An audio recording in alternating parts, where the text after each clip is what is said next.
Hello नमस्कार. आज चमचमीत ढाबा स्टाईल छोले बनवण्यासाठी इथे रात्रभर भिजवलेले छोले घेतलेले आहेत. त्याच्यानंतर आपल्याला हे कुकरला लावून घ्यायचे आहेत. त्याच्यामध्ये काही खडे मसाले घालायचे, पाणी घालायचं, थोडंसं मीठ घालायचं छोल्यांपुरतं आणि त्याच्यानंतर आपल्याला ह्याच्यात 3 शिट्ट्या करून घ्यायच्या. इथे एक छोटंसं वाटण करूया. 2 कांदे घेतलेले आहेत, 1 टोमॅटो, 2 इथे काश्मीरी मिरच्या घेतलेल्या आहेत. त्याच्यानंतर आलं लसूण आणि थोडीशी बडीशोप टाकून घेतलेली. ह्याचं वाटण करायचं.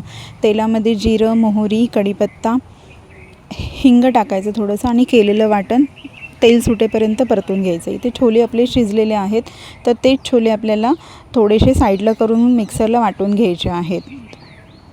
हे वाटण आपल्याला ग्रेव्हीसाठी यूज करायचं आहे. इथे तेल सुटेपर्यंत छान मसाला परतलेला आहे. गरम मसाला, छोले मसाला, त्याच्यानंतर काश्मीरी लाल तिखट आणि काळा मसाला त्याच्यामध्ये ॲड केलेला आहे. त्याच्यानंतर शिजवलेले छोले पाण्यासकट त्याच्यामध्ये टाकलेले आहे. तुम्हाला किती पाणी हवं आहे त्यानुसार त्याच्यामध्ये पाणी टाकायचं आहे. त्याच्यानंतर आपण जे वाटून घेतलेले छोले आहेत ते त्याच्यामध्ये टाकायचे, म्हणजे ग्रेव्हीला छान थिकनेसपणा येतो.